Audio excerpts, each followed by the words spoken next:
آپ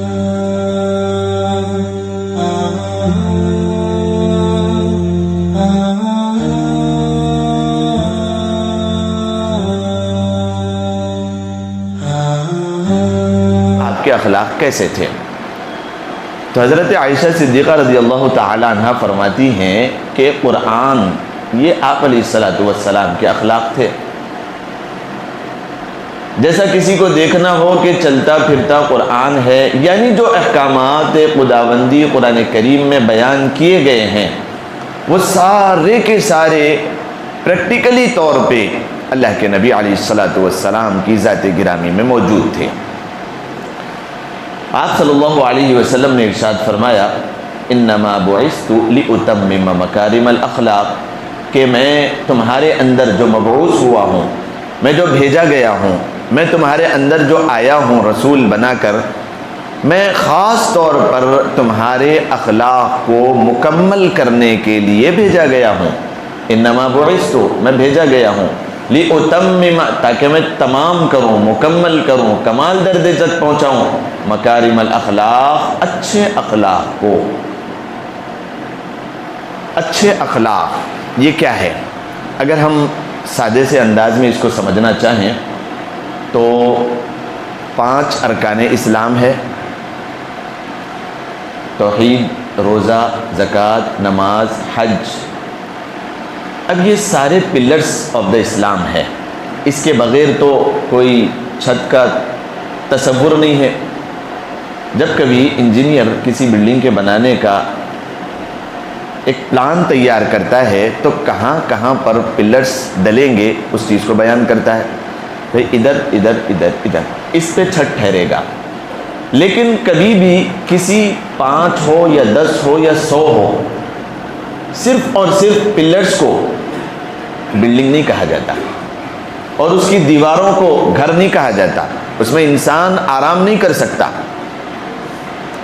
اس کے لیے ضروری ہے کہ اس کے اوپر چھت ڈلا جائے، اور یہ ضروری چھت کے لیے یہ ساری چیزیں ہیں. ایسے ہی پلرز آف دا اسلام جو ہے، اس کی چھت یعنی اسلام کی چھت، ایمان کی چھت اگر کوئی چیز ہے تو وہ انسان کے مکارم اخلاق ہے، حسن اخلاق ہے، اچھے اخلاق ہے. اچھے اخلاق یہ اسلام کی چھت ہے. بغیر چھت کے کوئی تصور بلڈنگ کا نہیں. ایسے ہی سارے کے سارے ارکان کسی کے اندر ہو اور اگر اخلاق نہ ہو تو پھر وہ تکمیل تک انسان نہیں پہنچتا. اپنے ایمان اور اسلام کی تکمیل تک جو کوئی شخص پہنچنا چاہتا ہے اس کے لیے ضرورت اس بات کی ہے کہ وہ اپنے اندر اچھے اخلاق کو پیدا کرے. اچھے اخلاق آپ علیہ السلام نے فرمایا. بہرحال الگ الگ موقع پر الگ الگ باتیں آپ علیہ السلام کے نے اخلاق کے متعلق فرمائی. ایک مرتبہ آپ علیہ السلام نے فرمایا کہ 2 چیزوں کی ضمانت مجھے دے دو، میں تمہیں جنت کی گارنٹی دیتا ہوں. وہ دونوں چیزیں اگر غلط طور پر چلنا شروع ہو جائے تو معاشرے میں بد اخلاقی، بد امنی پھیلنا شروع ہو جاتی ہے. وہ کیا ہے؟ ایک ہے دونوں جبڑوں کے بیچ میں یعنی زبان، اور آپ علیہ السلام نے فرمایا ایک ہے دونوں رانوں کے بیچ میں یعنی شرمگاہ. یہ 2 چیزیں، اس کی ضمانت اگر کوئی انسان دے دیتا ہے، آپ صلی اللہ علیہ وسلم نے فرمایا کہ اس کے لیے جنت کی ضمانت میں دیتا ہوں. ایک قدم اس کا دنیا میں اس حالت میں ہے کہ وہ زبان کی گارنٹی اور زبان کے اچھے بول کے اوپر ایک ضمانت دیتا ہے، اللہ کے نبی علیہ السلام کے لیے گارنٹی دیتا ہے، اور دوسرا شرمگاہ کی حفاظت کرتا ہے. اللہ کے نبی علیہ السلام نے فرمایا اس کا دوسرا قدم مرتے ہی وہ جنت میں ہوگا. آپ صلی اللہ علیہ وسلم نے اپنے صحابی رسول حضرت ابو ذر غفاری رضی اللہ تعالی عنہ سے فرمایا کہ ابو ذر، لقمان حکیم کی وہ نصیحت یاد ہے جو قرآن کریم بیان کر رہا ہے. لقمان حکیم علیہ الصلاۃ والتسلیم یوں فرمایا کرتے تھے کہ میں نے اپنی زندگی پہ کبھی بھی چپ رہنے پر نہیں پچھتایا. السکوت نجا، کیا فرمایا اللہ کے نبی نے؟ خاموشی یہ نجات ہے. الصدق ینجی والکذب یہلک، اگر بولنا بھی ہو تو سچ بولو ورنہ جھوٹ بول کر اپنے آپ کو ہلاک مت کرو. حضرت لقمان حکیم رحمۃ اللہ علیہ کی یہ نصیحت کہ میں نے کبھی بھی اپنے چپ رہنے پر نہیں پچھتایا، جب کبھی میں نے پچھتایا ہے تو اپنے بول پر پچھتایا ہے۔ خاموشی کبھی بھی ایسے موقع پر جب انسان غلطی میں ہو یا غلطی میں نہ بھی ہو، اس پر کچھ وار ہو رہے ہو، خاموشی انسان کو نجات دے دیتی ہے۔ اور اگر وہ 10 بہانے کر کر اپنے آپ کو ناجی سمجھے، اپنے آپ کو بچانے کی کوشش کرتا ہے، تو اللہ کے نبی علیہ الصلوۃ والسلام نے پہلے ہی ارشاد فرما دیا کہ وَالْكِذْبُ يُهْلِكُ، جھوٹ بولنے والا اپنے آپ کو ہلاکت کے گڑھے میں ڈالنے والا ہے۔ اس نصیحت کو سننے کے بعد حضرت ابو ذر غفاری رضی اللہ تعالیٰ عنہ فرمایا کرتے تھے کہ میں ایک مہینہ کبھی گزر جاتا، کسی کے ساتھ کوئی بات چیت نہیں کرتا تھا، بات کرنے کا روزہ، خاموش اپنے آپ کی زندگی کا میں نے ایک جزو لا ينفک بنا لیا تھا کہ وہ مجھ سے جدا نہیں ہو سکتا تھا کہ کہیں میں بولوں اور میرے بول میں کوئی سخت الفاظ نہ آ جائیں جس کی وجہ سے مجھے جہنم کا ایندھن بننا پڑے، میرے لیے دنیا اور آخرت کی بھلائیوں کے دروازے بند ہو جائیں میرے اپنے سخت بول کی وجہ سے۔ حضرت ابو ذر غفاری رضی اللہ تعالیٰ عنہ صحابی رسول ہے، کئی مہینے کوئی بات نہیں، خاموش۔ میں نے سنا ہے اپنی زبان سے، اللہ کے نبی علیہ الصلوۃ والسلام نے فرمایا کہ جھوٹ بولنے والا یا پھر اپنی زبان سے سخت بول نکالنے والا وہ کبھی ناجی نہیں ہو سکتا۔ حضرت معاذ بن جبل رضی اللہ تعالیٰ عنہ غزوہ تبوک سے واپسی کے موقع پر اللہ کے نبی علیہ الصلوۃ والسلام کو اکیلے دیکھا، تنہ طرح تشریف فرما ہے۔ اللہ کے نبی علیہ الصلوۃ والسلام کوئی نصیحت فرما دیجئے، کوئی نصیحت فرما دیجئے جس پر عمل کر کے میں اپنے لیے نجات کا سامان پیدا کروں۔ آپ صلی اللہ علیہ وسلم نے 5 ارکان اسلام بتائے اور پھر نوافل بھی بتائے۔ سب سے پہلے تو اپنے اندر ایمان کی کیفیت کو مضبوط کرنا، توحید پر جمنا، پھر نماز، روزہ، زکوٰۃ، حج وغیرہ سب چیزیں بتائی۔ پھر آپ علیہ الصلوۃ والسلام نے فرمایا کہ معاذ، ایک تو ہے فرض نماز، نفل نمازیں بھی پڑھ لیا کرنا، کبھی رات کے وقت اٹھ کر تہجد پڑھ لیا کرنا۔ اللہ تبارک و تعالیٰ پہلے آسمان پر بندوں کا انتظار کر رہے ہوتے ہیں، اعلان کرتے ہیں کہ کون ہے جو مغفرت طلب کرے، کون ہے جو مجھ سے سوال کرے میں اس کا جواب دوں، کون ہے مجھ سے ضروریات کے متعلق سوال کرے میں اس کو جواب دوں۔ ابو ذر رات کے اندھیرے موقع پر کبھی اٹھ جانا، اللہ کے سامنے ہاتھ اٹھانا، اس کا لطف پھر اور کبھی انسان کو محسوس نہیں ہوتا۔ کوئی ولی آج تک ولی نہیں بنا راتوں کو اٹھے بغیر، راتوں کی نیند۔ اور سردیوں کا موسم چل رہا ہے، بڑی لمبی راتیں ہیں، انسان اگر 9-10 بجے سو بھی جائے تو اتنا لمبا وقت اسے ملتا ہے فجر تک کہ اتنا زیادہ سوئیں تو ہمارے اساتذہ فرمایا کرتے تھے کہ اتنا زیادہ سوتے ہوئے انسان سڑ جاتا ہے۔ اتنا زیادہ نہیں، 6-8 گھنٹے انسان کی صحت کے لیے بہت کافی ہے۔ یہ تو بڑا سنہرا موقع ہے، اللہ کی طرف سے بہت بڑی نعمت اور تحفہ ہے۔ سردیوں کی راتیں بڑی لمبی ہوا کرتی ہے، کبھی اٹھیں، کبھی اللہ کے سامنے آنسو بہائیں، کبھی اللہ کے سامنے 2 رکعت پڑھ کے بیٹھ جائے۔ یہ لطف پھر انسان کو کروڑوں روپے ملنے کے بعد نہیں ملتا، جبکہ انسان رات کے اندھیروں میں اللہ کے سامنے آنسو بہاتا ہے۔ اللہ کے نبی علیہ الصلوۃ والسلام نے فرمایا کہ فرض نمازیں ہیں، کبھی نفل بھی پڑھ لیا کرنا، اللہ سے لو لگانے کا یہ بہت سنہرا موقع ہے۔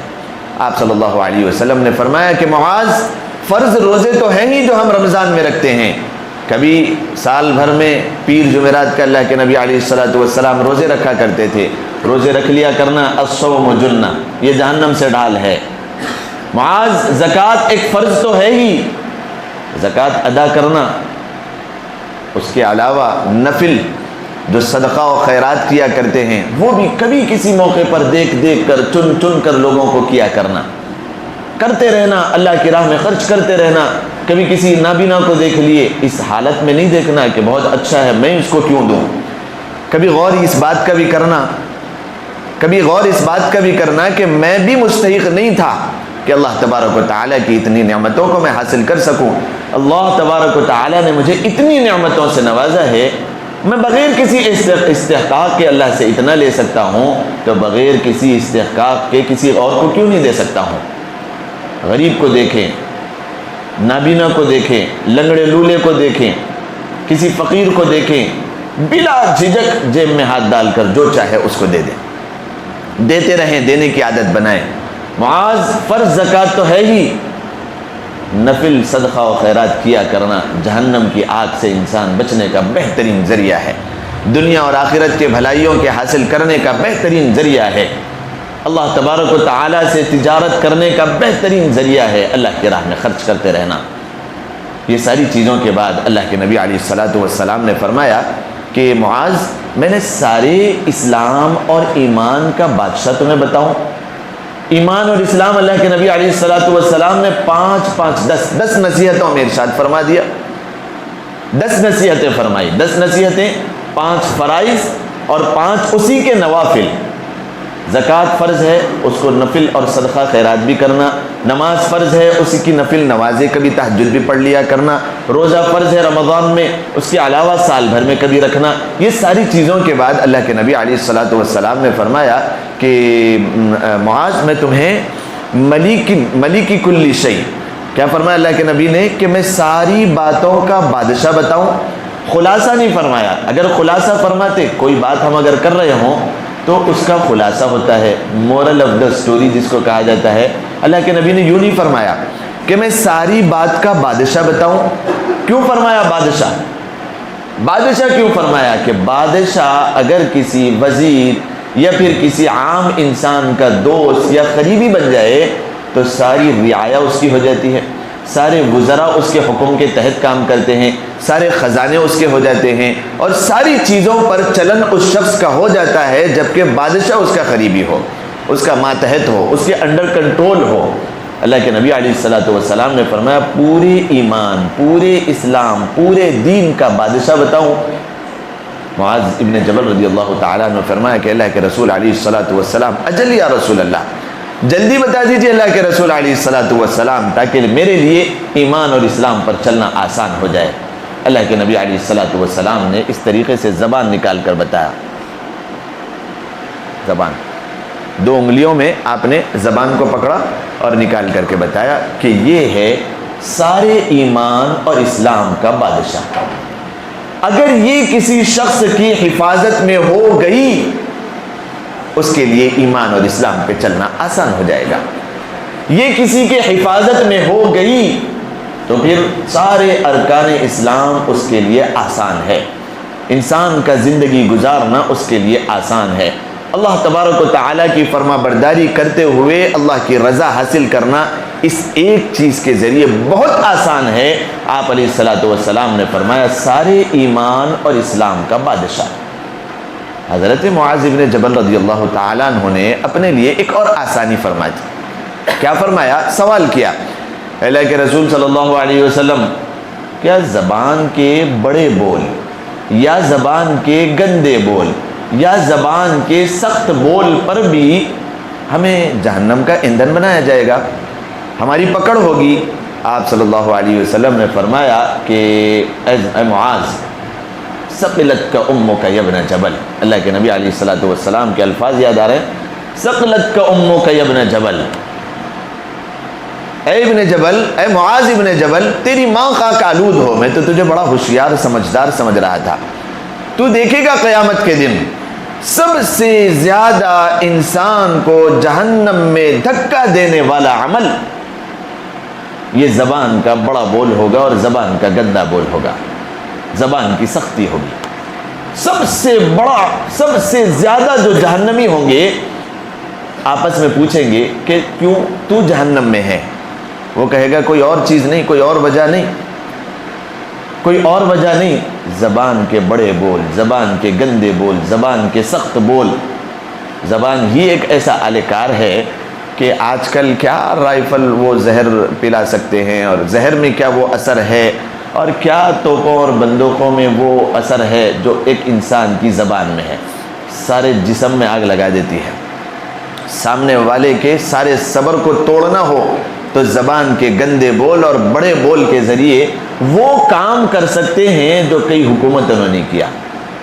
اور سارے جھگڑے فساد جو گھر کے اندرونی حصے میں ہو یا پھر بیرونی حصے میں ہو، مارکیٹ میں ہو یا گھر میں ہو، گلی کوچوں میں ہو، 99% اگر دوش دیا جائے، قصوروار ٹھہرایا جائے کہ یہ ساری لڑائی اور جھگڑے کس وجہ سے ہے، تو وہ صرف اور صرف زبان کے بڑے بول کی وجہ سے آئے گے، زبان کے گندے بول. اللہ کے نبی علیہ الصلوۃ والسلام نے فرمایا جو لوگ زبان کی حفاظت کا ذمہ مجھے دیتے ہیں میں جنت کی گارنٹی ان کے ذمے کر دیتا ہوں. تو موقع اس بات کا ہے کہ ہم اپنے اخلاق کو درست کرتے ہوئے، اخلاق میں سب سے اعلیٰ کیٹیگری جو ہے، سب سے اونچے درجے پر جو ہے جس کی حفاظت کرنا ہے وہ زبان ہے. اپنے زبانوں کی حفاظت کریں. زبان کا گندا بول کبھی بھی انسان کو کوئی کامیابی نہیں دلا سکتا. زبان سے جب کبھی بولیں تو سچ بولیں. حضرت امام ابو حنیفہ رحمۃ اللہ علیہ نے اپنے بچوں کو بہت ساری نصیحتیں فرمائی. جب انتقال کا موقع آیا آپ نے فرمایا کہ میرے بچوں، میں تمہیں اپنی زندگی کی ساری نصیحتوں کا خلاصہ صرف 3 نصیحتوں میں بتاؤں؟ تو بچوں نے کہا کہ ابا جان ضرور بتائیے. بالکل انتقال کا موقع ہے، دار فانی سے کوچ کرنا ہے، اللہ کی رحمت میں جانا ہے. آپ نے فرمایا کہ 3 باتیں میری ساری نصیحتوں کا خلاصہ ہے. ان میں سب سے پہلی چیز آپ نے یہی فرمایا کہ زبان سے غیر غلط الفاظ نہ نکالنا، فضول گوئی نہ کرنا، اور جب کبھی اپنی زبان سے جو بولنا ہے سچ بولنے کی کوشش کرنا، سچ کے علاوہ کوئی اور الفاظ اپنی زبان سے نہ نکالنا. 3 نصیحتیں زندگی بھر کی 3-4 لاکھ نصیحتوں میں سے خلاصہ آپ نے جو فرمایا، پہلی نصیحت زبان کے اچھے بول. اس بات کا ارادہ کریں بیٹھے بیٹھے کہ ہم اپنی زبان سے کبھی کسی کو سخت الفاظ نہیں بولیں گے. لوگ بولتے ہیں کہ اگر کوئی گالی دیتا ہے تو میرے منہ میں زبان نہیں ہے سمجھتے ہیں کیا؟ میں بھی اردو میں PhD کیا ہوا، کیا بات کریں گے ان سے؟ میں نے بھی اردو میں PhD کر رکھی ہے. تو سارے صبر کا اس نے بھانا پھوڑ دیا اور ختم کر دیا. یہ الفاظ صرف اللہ کے نبی علیہ الصلوۃ والسلام ایک مرتبہ بیٹھے ہوئے مسجد نبوی میں، حضرت عمر فاروق امیر المؤمنین رضی اللہ تعالیٰ عنہ، حضرت ابوبکر صدیق اور سارے صحابہ بیٹھے ہوئے تشریف فرما ہے. یہودی آیا، گالی دینے لگا حضرت ابوبکر صدیق رضی اللہ تعالیٰ عنہ کو. حضرت ابوبکر صدیق رضی اللہ تعالیٰ عنہ خاموشی سے تشریف فرما ہے. دوسری مرتبہ اس نے کچھ بولا اور غصہ کیا اور گالی دیا، حضرت ابوبکر صدیق خاموش بیٹھے ہوئے. تیسری مرتبہ اس نے گالی دیا، حضرت ابوبکر صدیق رضی اللہ تعالیٰ عنہ نے بھی پلٹا کے اس کو دے دیا. اللہ کے نبی علیہ الصلوۃ والسلام اس محفل سے چلے گئے، ناراضگی کے ساتھ چلے گئے. جب عصر کی نماز میں اللہ کے نبی علیہ الصلوۃ والسلام واپس آئے معافی تلافی کے بعد کہ اللہ کے نبی زبان سے نکل گیا، غصہ آ گیا تھا، آپ علیہ الصلوۃ والسلام سے حضرت ابوبکر صدیق رضی اللہ تعالیٰ عنہ نے دریافت کیا کہ آپ ناراض ہو گئے، آپ چلے گئے، حالانکہ وہ بار بار مجھے برا بھلا کہہ رہا تھا. اللہ کے نبی علیہ الصلوۃ والسلام نے جو جواباً ارشاد فرمایا سنیں اور اس پر عمل کریں. آپ صلی اللہ علیہ وسلم نے فرمایا کہ جب وہ یہودی تمہیں گالی دے رہا تھا یا برا بھلا کہہ رہا تھا، میں دیکھ رہا تھا ہماری محفل میں کچھ فرشتے تھے جو اس پر اللہ تبارک و تعالیٰ کی طرف سے لعن طعن کر رہے تھے اور تمہارا مکمل جواب اس کے لیے دے رہے تھے. پہلی مرتبہ اس نے گالی دیا، میں نے دیکھا کہ فرشتے نے تمہارے لیے کفالت بھی کی، وکالت بھی کی، اور تمہارے ڈیفنس میں وہ برابر تیار تھا، جمع رہا. لیکن جب دوسری مرتبہ اس نے کہا تم خاموش رہے، مکمل طور پر فرشتہ اپنی جوابی کارروائی کر رہا تھا. تیسری مرتبہ جب تم نے اس کو ریپلائی دیا، تم نے اس کو جواب دیا، اس وقت میں دیکھا کہ شیطان ہماری مجلس میں آ گیا، اور جس محفل میں شیطان ہو اس محفل میں اللہ کے نبی علیہ الصلوۃ والسلام رحمت للعالمین نہیں ہو سکتے. اس وجہ سے میں اٹھ کر چلا گیا تھا. تو اس واقعے سے یہ پتہ چلا کہ جب کبھی کوئی سخت بول کی کارروائی ہم پر کرتا ہے تو یوں جواب دینے کی ضرورت نہیں ہے کہ میں بھی بولنا چاہوں تو بہت کچھ بول سکتا ہوں، آپ نے سب کچھ بول دیا اتنا بول کر. نہیں، ضبط کر جائیں، خاموش ہو جائیں، برداشت کر لیں، عفو درگزر کے ساتھ کام لیں. فاعفوا واصفحوا ولا تحبون ان یغفر اللہ لکم. قرآن کریم ارشاد فرما رہا ہے فاعفوا واصفحوا، معاف کر دو اور معاف کرنے کو بھی بھول جاؤ کہ کچھ زمانے کے بعد تم یوں کہنے لگو کہ میں نے فلاں موقع پر معاف کر دیا تھا. ہاں یاد رکھنا میں نے معاف کیا تھا. معاف کیا تھا بولنا یہ بھی جو ہے نا قرآن کریم فرما رہا ہے واصفحوا، بھول جاؤ معاف کرنے کو بھی. فاعفوا واصفحوا، کیا تم اس بات کو پسند نہیں کرتے الا تحبون ان یغفر اللہ لکم، کہ کوئی انسان دودھ سے دھلا ہوا نہیں ہے، کیا تم اس بات کو پسند نہیں کرتے کہ اللہ تبارک و تعالیٰ تمہیں معاف کر دے؟ ہاں ہاں میں اس بات کو پسند کرتا ہوں. تو ضرورت اس بات کی ہے کہ ہم بھی معاف کرتے چلیں، درگزر کرتے چلیں، اپنی زبان کو انڈر کنٹرول رکھیں. زبان کا بول ہو تو میٹھا بول ہو، باقی اس کے علاوہ کبھی اپنی زبان سے سخت بول نہ نکالیں، کبھی اپنی زبان سے گالی گلوچ نہ کریں، معاف کر دیں، درگزر کر دیں. اللہ تبارک و تعالی ہم سب کو کہنے سننے سے زیادہ عمل کرنے کی توفیق مرحمت فرمائے.